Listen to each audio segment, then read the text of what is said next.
This show is intended for general purposes only, as individual situations may vary. Statements made should not be relied upon as recommendations or solicitation. When discussed, past performance is no guarantee or indication of future results. Nelson Financial Planning offers securities through Nelson Ivest Brokerage Services, member FINRA, and SIPC. Good Sunday morning. This is Bud Hettinger. Next on News Radio 93.1 WFLA, the longest-running radio show in Central Florida, Dollars and Cents, with my good friend Joel Garris from Nelson Financial Planning. You can call him at the office this week at 407-629-6477 to schedule your free consultation to discuss your retirement plans, or you can talk to him right now at 407-916-5400. Well, good morning, ladies and gentlemen, and welcome to the program Dollars and Cents. My name is Joel Garris of Nelson Financial Planning, and for the next hour here on News Radio 93.1 WFLA, hanging out over there, simulcasting on the AM dial as well at 540 AM. We are here to talk about your dollars and help you make sense out of all of the decisions that have anything and everything to do with your taxes. Well, my goodness, we've got some things to talk about this morning. First of all, we're going to have to, of course, cover the fact that elections are finally behind us. And then we will talk a little bit about the elements of financial planning. And particularly, we're going to talk about them and try and relate them to things that you should be thinking about in regards to your own personal finances. And then we try to get to this last week. Hopefully we'll get to it this week. Some tax questions, some things as we get close to the end of the year. My goodness, hard to believe tax season is going to be right around the corner. 2018, all those changes that were passed like a year ago, 2018 represents the first tax year where those changes will actually take effect. So this coming year, a lot of changes on the tax side of the equation. So we will cover all of that here on the program. But I guess we got to go first to the week's events. Obviously, midterms were on Tuesday, as was expected, and as traditionally the case for history, the party out of power picked up some seats in the House of Representatives.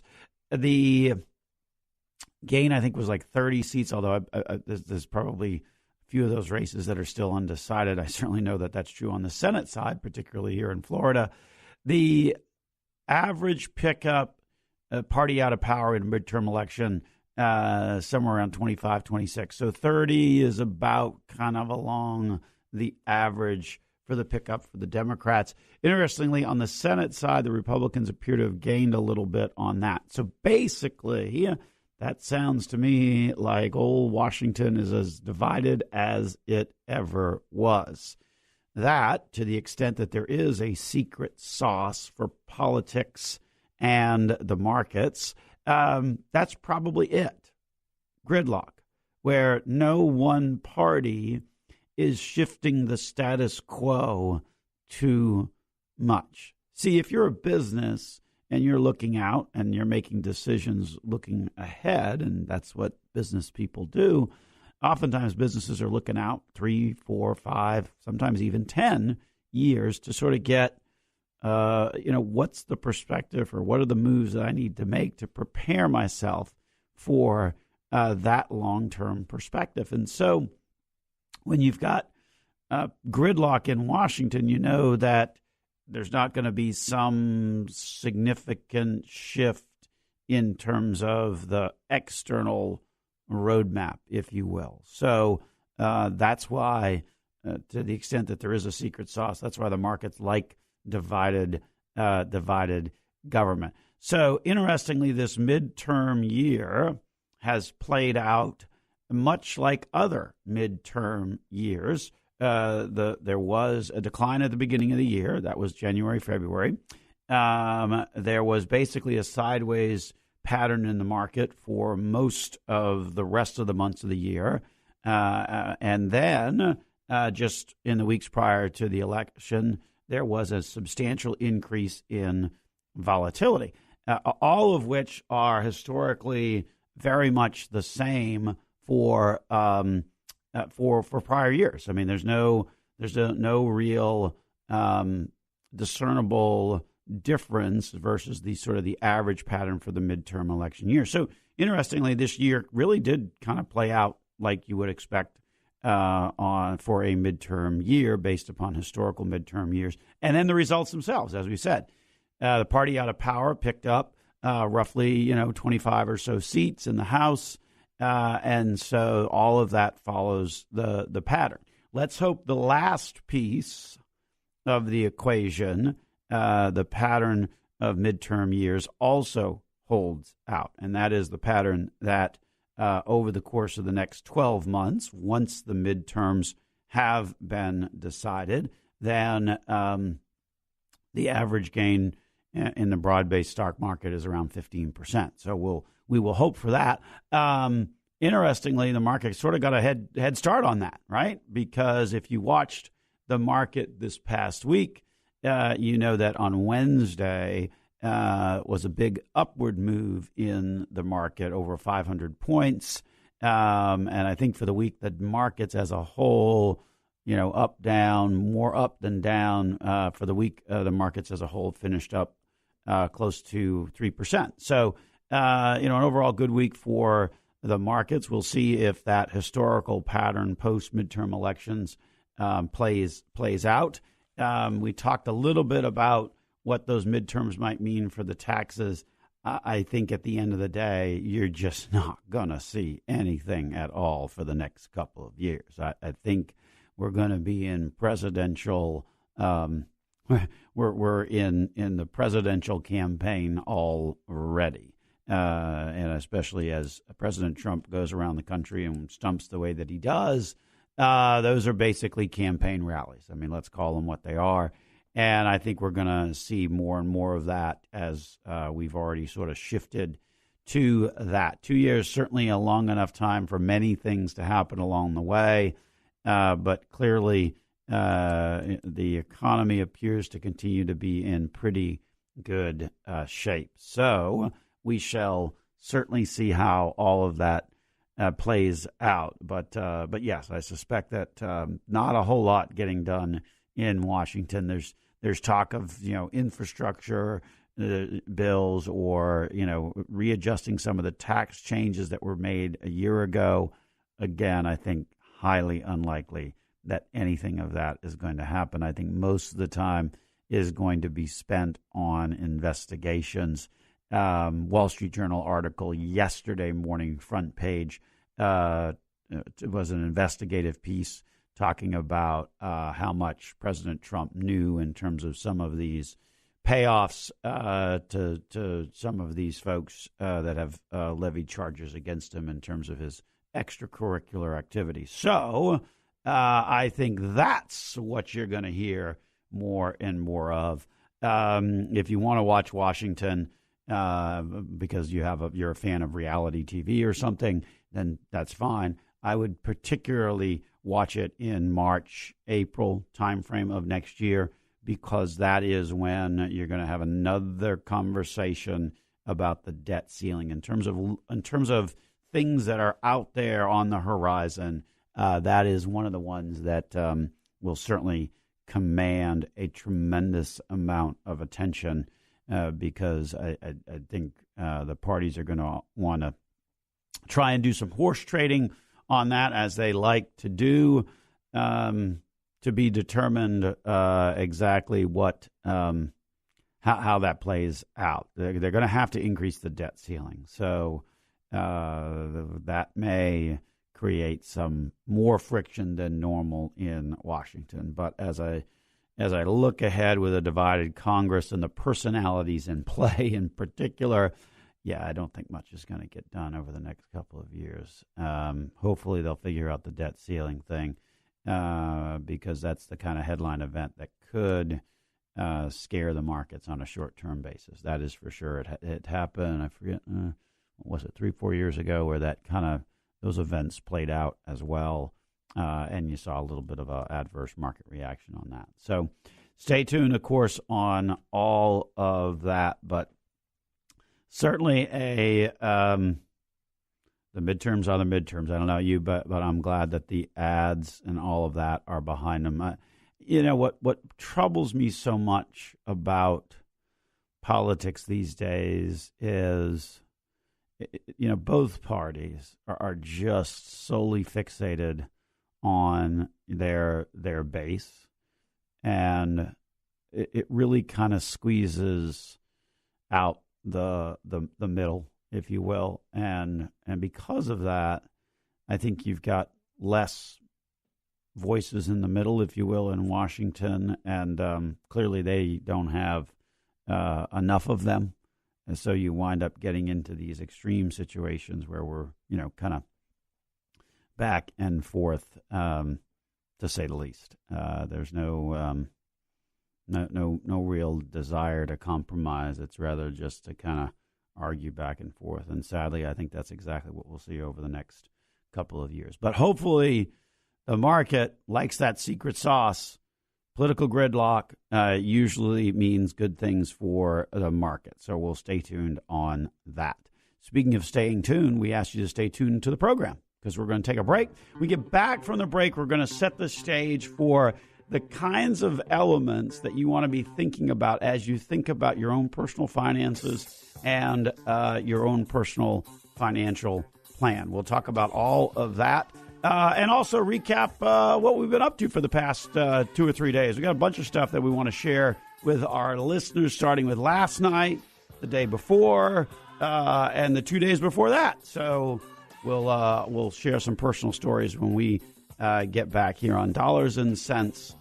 This is Joel Garris of Nelson Financial Planning on News Radio 93.1 WFLA. iHeartRadio is the easy-to-use app for music and radio.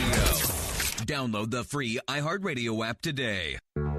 This is Bud Hedinger. You can talk to Joel Garris of Nelson Financial Planning right now on Dollars and Cents about anything to do with your money by calling 407-916-5400. Give him a call. It's time to make sense of your dollars. Welcome back to the program, ladies and gentlemen. Dollars and Cents here on News Radio 93.1 WFLA. This is Joel Garris of Nelson Financial Planning. Open lines, as Bud likes to introduce in the bumper spot, 407-916-5400, toll free 1-866-916-5400, or you can send us an email.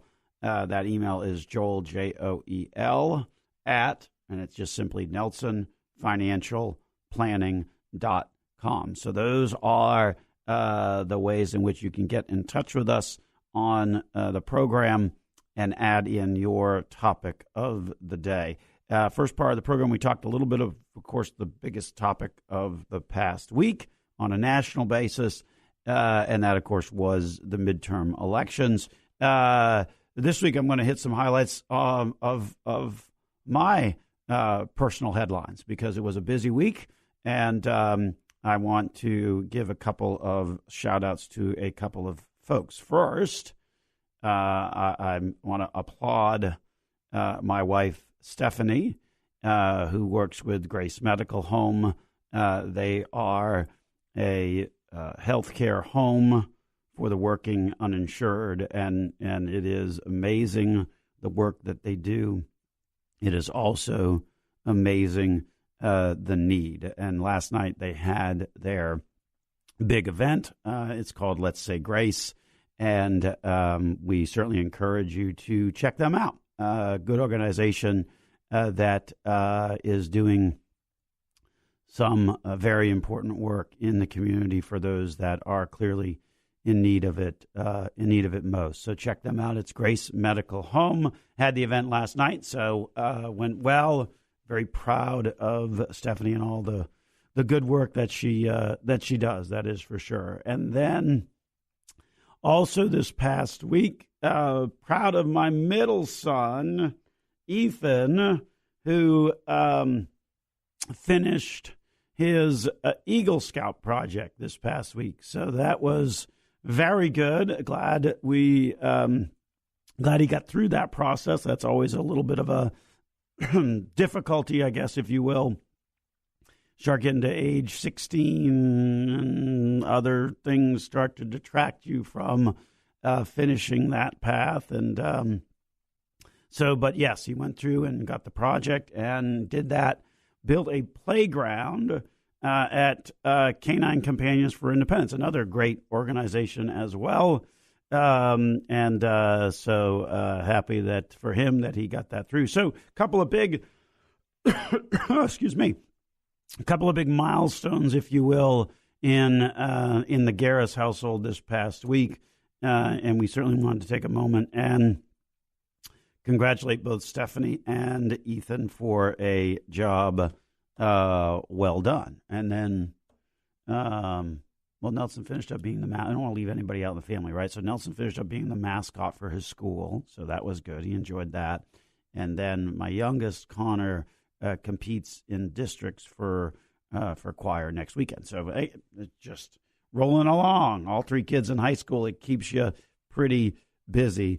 That is for sure. And actually, speaking of high school, on Friday, I was able to go in to the Boone Finance Magnet and have a little chat with a very bright group of kids to talk to them a little bit about what I'm actually going to be talking to you about next, which is the concept of financial planning. And we want to try and give you some ideas or some thoughts on the program today of what we see as sort of the five main elements of any financial plan. And it starts with this notion of income planning.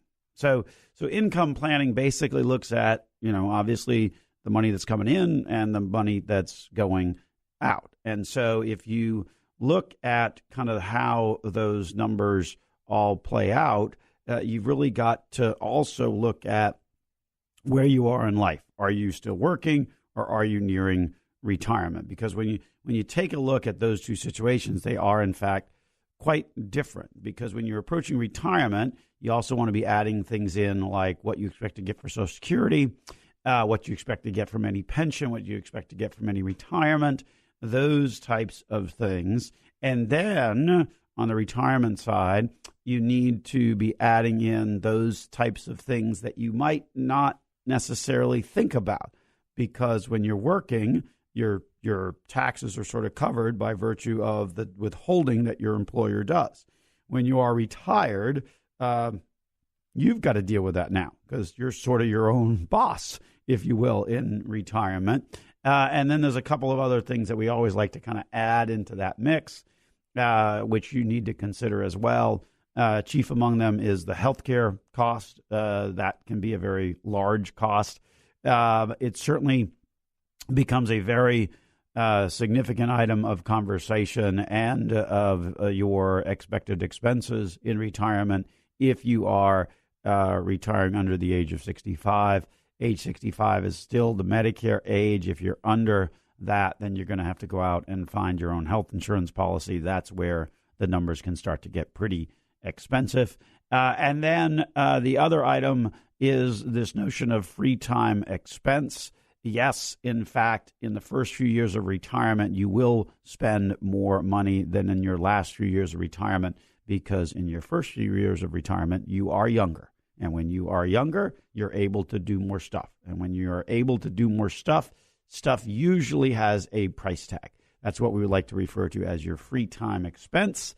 And that is an element that you need to get into the mix for how all of those numbers will ultimately play out. So certainly some things to consider as it comes to income planning. If you're working, then it becomes a situation of trying to look at how you're spending your money and being able to look at ways to perhaps consolidate debt, and get that debt paid off at a much faster clip, or improve the interest rates or those kinds of things. So as you're working, your focus should really be on a couple of different things.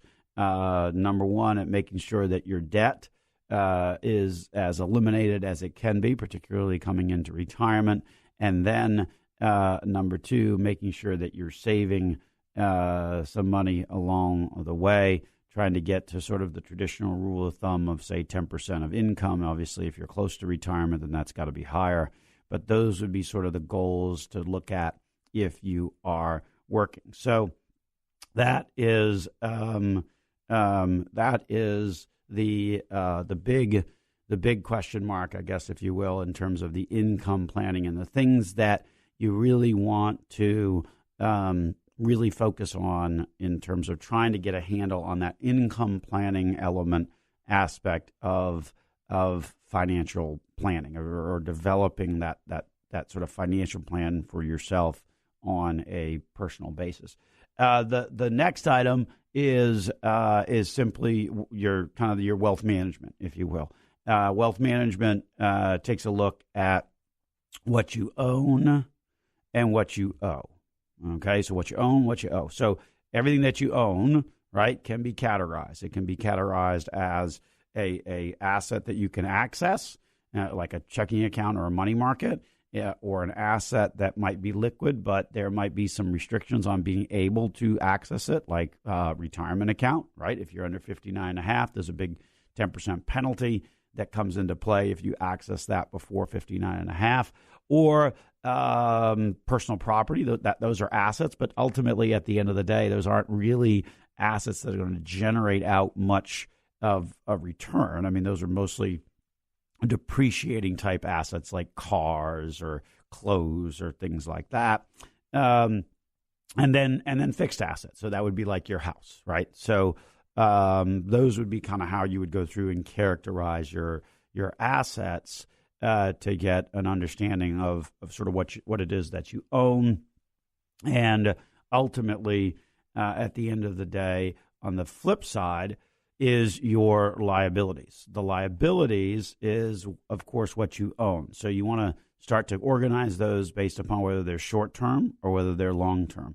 And short-term generally are going to be typically unsecured, and that means that it's credit cards and it's much higher levels of interest rates. Those obviously are ones that you want to tackle first, and then you shift to the longer-term liabilities, things like your mortgage or those kinds of things, where ultimately the goal would be to eliminate those over the course of time while you're still working, so that you enter retirement without those kinds of things on your balance sheet. So at the end of the day, you really have a much better picture of your overall wealth picture based upon your assets, based upon your liabilities, which basically means that you've just come up with your net worth statement. Your net worth is just simply your assets minus your liabilities. So the first two parts of financial planning on a personal basis really are using some very traditional corporate ideas of preparing a profit and loss statement, if you will. That's the income planning part. And then preparing a balance sheet, assets, liabilities, net worth, preparing a balance sheet, if you will, on a personal basis. So that really is kind of the two main, the first two pillars, if you will, of things to really get an understanding of when it talks when we're talking about personal financial planning. We're going to take a break. When we get back from the break, we'll hit the other three things or three areas to really have an understanding about as we work through these kind of concepts about personal financial planning and ways to relate them to your personal life to get a handle on what your personal financial situation looks like. We'll continue that here on the program. Dollars and Cents. This is Joel Garris, Nelson Financial Planning, News Radio 93.1 WFLA. This is Bud Hedinger. You know, you can talk to Joel Garris of Nelson Financial Planning right now on Dollars and Cents about anything to do with your money by calling 407-916-5400. Give him a call. It's time to make sense of your dollars. Hey, welcome back to the program, ladies and gentlemen. Dollars and Cents here on News Radio 93.1 WFLA, 540 AM over on the AM dial. Talking a little bit in this part of the program about some of the things to be thinking about as it relates to your personal finances, the kind of elements of a personal financial plan that you want to be thinking about as you start to organize your finances. Chief among them, the two that we've already talked about, basically income planning and wealth management, can be done if you think of it in terms of a profit and loss statement. Income, that's profit. Loss, that's expenses. Hopefully you got more income than expenses, so you're running in the good, if you will, on a personal basis. Similarly, on your wealth side of things, it's very simply what you own, your assets, versus what you owe, your liabilities. The difference between the two, assets minus liabilities, is net worth. Hopefully, that's a positive number in your case, because you certainly want that number to be positive. It's not good if it's the other way. One other comment on the wealth management side of things, that's also where you would sort of bring into account the insurance stuff. So that would be any life insurance, any of those kinds of things that would come into play. That would be on the insurance side of things. So that covers the income planning and the wealth management side of things. The next area of conversation often has to deal with legacy planning. Now, legacy planning is more than just estate planning. You obviously want to have beneficiaries named on all of your accounts. You obviously want to make sure that you've got the right estate planning documents in place. So generally speaking, that's a will, a living will, a power of attorney, a healthcare surrogate. If for some reason you are concerned about how your money is going to be spent after you're gone, then that could be a trust. Let me be clear. There is no need for a trust if it's all give it to my 3 kids divided equally and whatever they do with it, so be it. There's no reason for a trust in that. You can effectively avoid that cost by simply naming beneficiaries on your account. So understand that trade-off, if you will, and the ability to add beneficiaries to accounts that effectively avoids probate right out of the gate. So very simple and very cost-effective to do it that way. That's why we encourage folks to always make sure that their beneficiaries on their accounts are set up to be exactly the way that they want them to be. You would be surprised. I had a call just this past week where the beneficiary was not quite the way that was really wanted, but unfortunately, whoever's named as the beneficiary is the beneficiary on that policy. So be aware of that. And where the situation particularly occurred was a policy at work. So be aware that you really need to make sure that you're checking those policies at work as well, because that certainly is a big issue to make sure, because whoever's named as the beneficiaries, ultimately that's who's going to wind up with the money. So that's sort of the estate planning side of the legacy planning. But legacy planning also goes much further than that. It's who you are making donations or contributions to while you are still living, and is some of that money going now to your kids, or some of that going to certain charities? There are, particularly in today's world, some tax strategies to ultimately look at, particularly if you are taking a required minimum distribution. You can have that required minimum distribution go directly to your charity of choice, and then that way you avoid the taxation on that distribution. That's probably a feature or an approach that you're going to hear much more about. It's certainly something that we're encouraging folks back in the office to really be thinking about, because with the tax changes, right? With the tax changes, then guess what?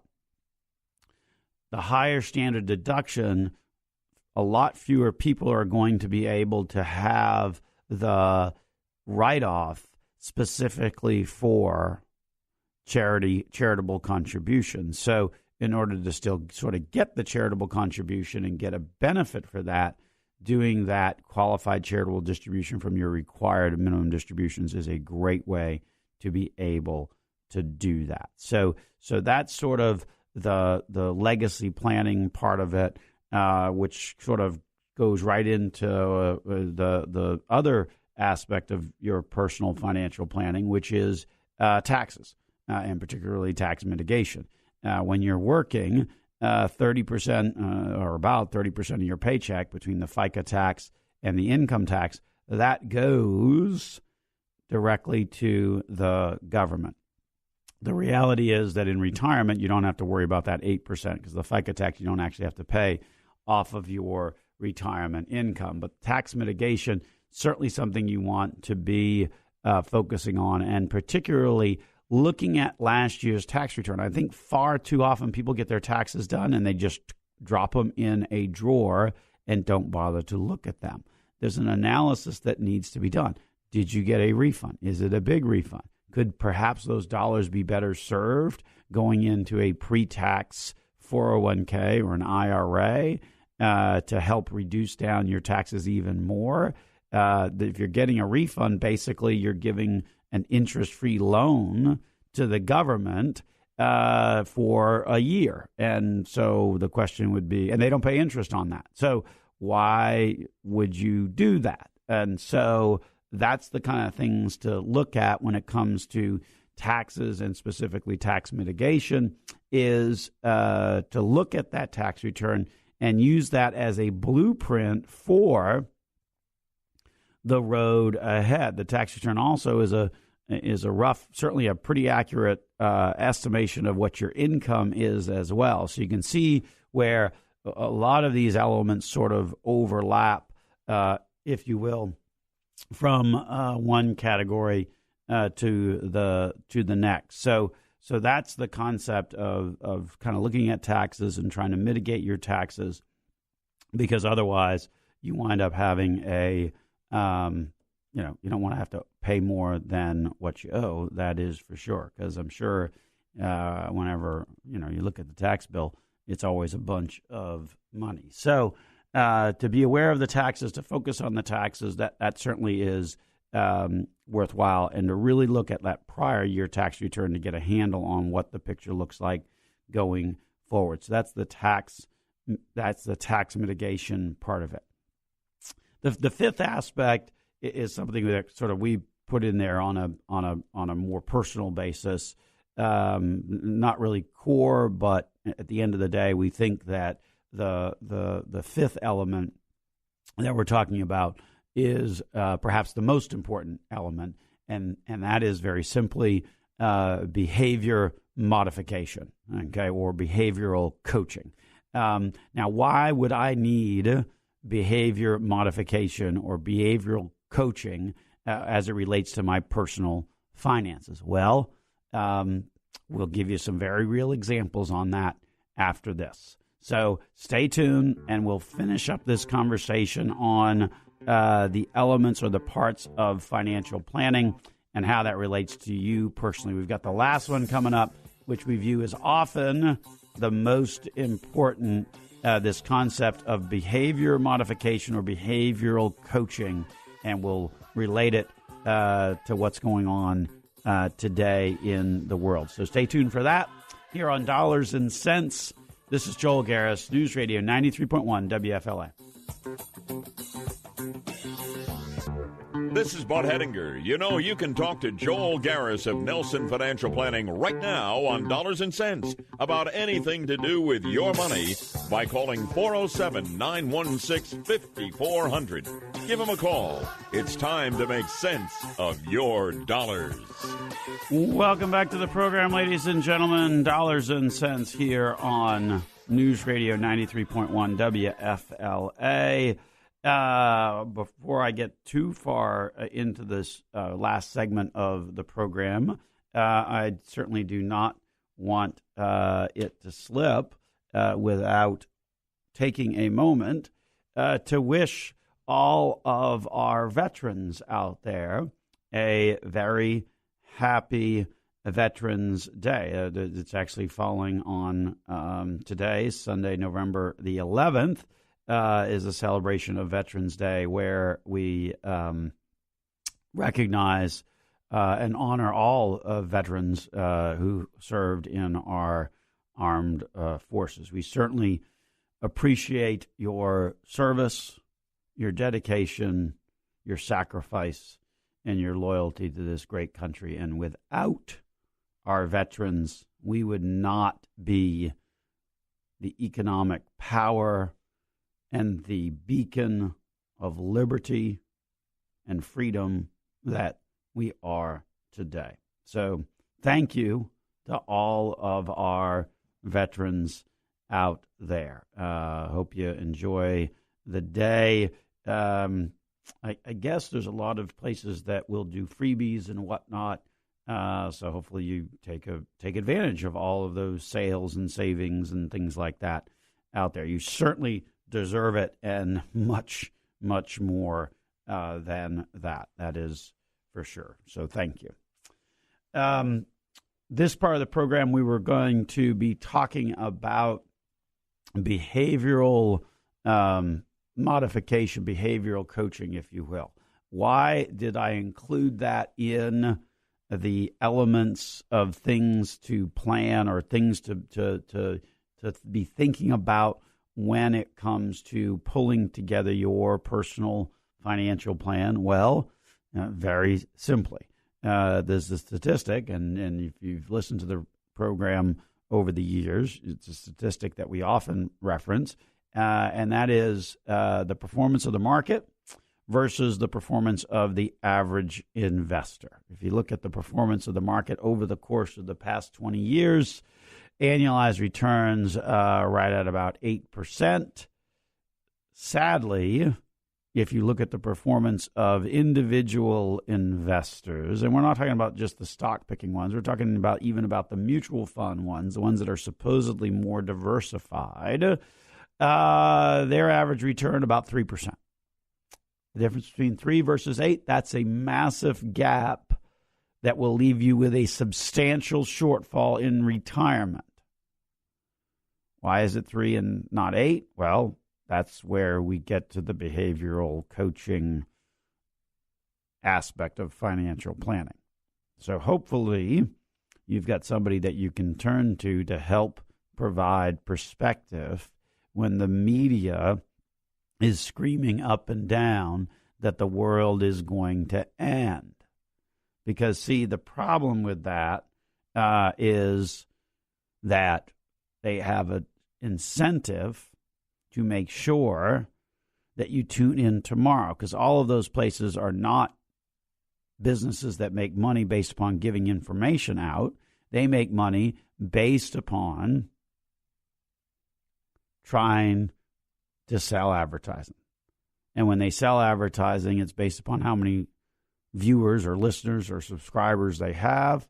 And so consequently, they try and boost that level by emphasizing the negative rather than the positive, because, of course, that's human nature. People get fixated by the negative and not the positive. So what that means is you have a situation where people are easily getting distracted. So that's what we talk about when we talk about behavioral coaching. There's another part of it that has to deal with just very simply modifying your behavior so that, in fact, you are not spending more than what you should be.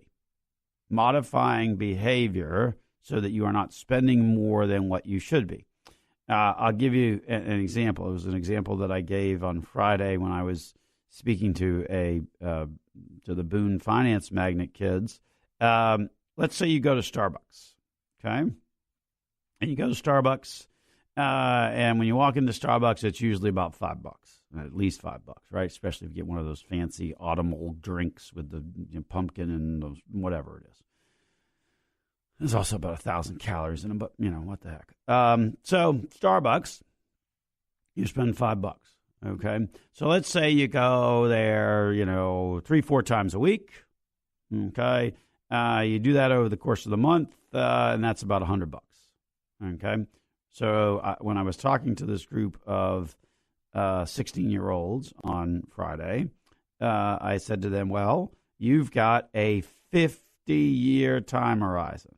It's a long time, which would be at 60, if they're 16, 50 years, that gets them to 66, full retirement age 67, probably for them. The folks in Washington will have changed it to 70, but I didn't really want to tell them that.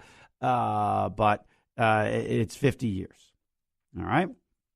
So if we just assume a 10% rate of return, which in fact over the past 86 years has been the return of the blue chip large companies over the course of the past 86 years. So the 10% is not some pie in the sky type of number we just picked out of clear blue sky.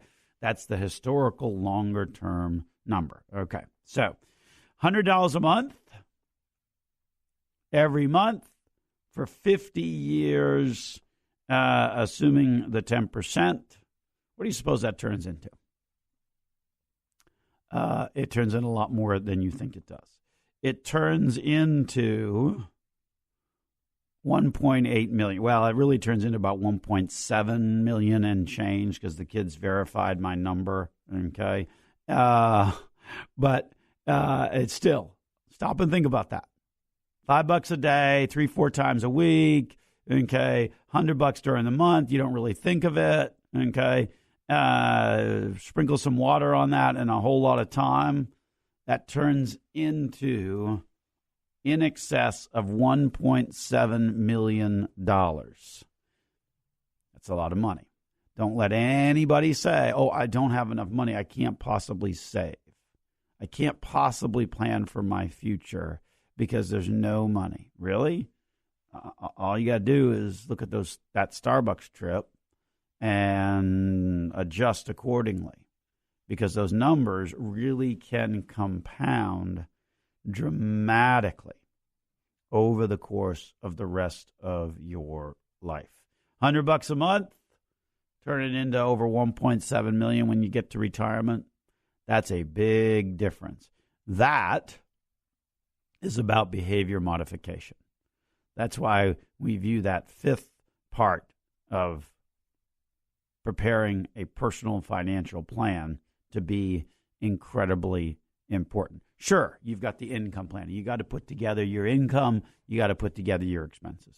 You've got the balance sheet, the wealth management, as we refer to it. What's your assets, what you own, what's your liabilities, what you owe. You want to have the liabilities down as low as possible, if not to zero, when you get to retirement. Legacy planning. Who's going to get all this stuff when I'm done, and who gets it, while I'm still around? Make sure that you are properly naming beneficiaries on your accounts. Taxes. It takes a healthy chunk when you stop and think about it out of your every dollar that you make. What are some of the ways that I can use that tax return to help prepare a better plan for my income and ultimately be able to save even more for retirement? And then this fifth one, which we view as perhaps one of the most crucial pieces of it, the behavioral modification, behavioral coaching. Behavioral coaching, very much important when the market and the headlines and the volatility creeps up.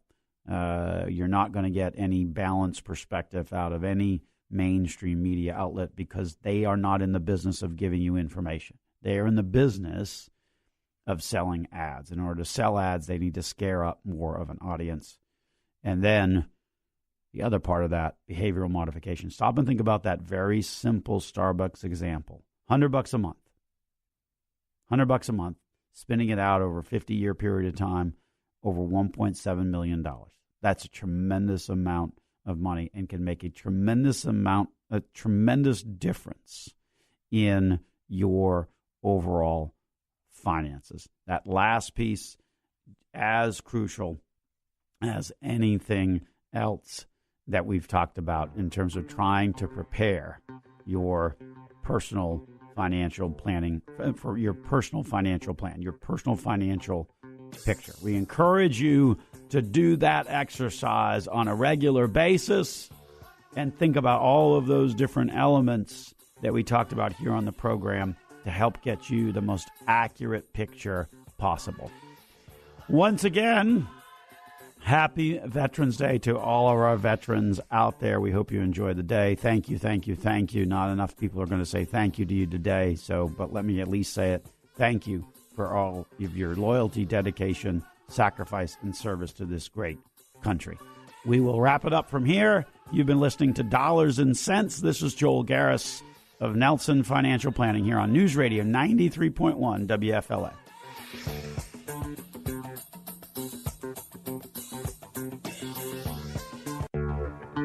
This is Bud Hettinger, and you've been listening to Dollars and Cents with Joel Garris of Nelson Financial Planning. If you missed any part of today's show or want to listen to it again, check out the radio show at www.nelsonfinancialplanning.com or connect with them on Facebook or Twitter. Be sure to call Joel this week at 407-629-6477 to schedule your free consultation to discuss your retirement plan. Fees, commissions, expenses, investment costs come in all shapes and sizes. Do you know how much your investments are really costing you? At Nelson Financial Planning, we believe that costs should be a major consideration in your financial plan. After all, the lower your costs are, the more you get to keep for yourself. This is Joel Garris, and I invite you to get educated about your investment costs. Visit nelsonfinancialplanning.com or call us today at 407-629-6477 to set up a personal conversation to review your investment costs. That's nelsonfinancialplanning.com or 407-629-6477 to set up that conversation. A-plus Better Business Bureau accredited. Nelson Financial Planning offers securities through Nelson Ivest Brokerage Services. Member SIPC and FINRA. Listen to Joel Garris on Dollars and Cents every Sunday at 9 a.m. on News Radio 93.1 WFLA. This show is intended for general purposes only, as individual situations may vary. Statements made should not be relied upon as recommendations or solicitation. When discussed, past performance is no guarantee or indication of future results. Nelson Financial Planning offers securities through Nelson Ivest Brokerage Services, member FINRA, and SIPC.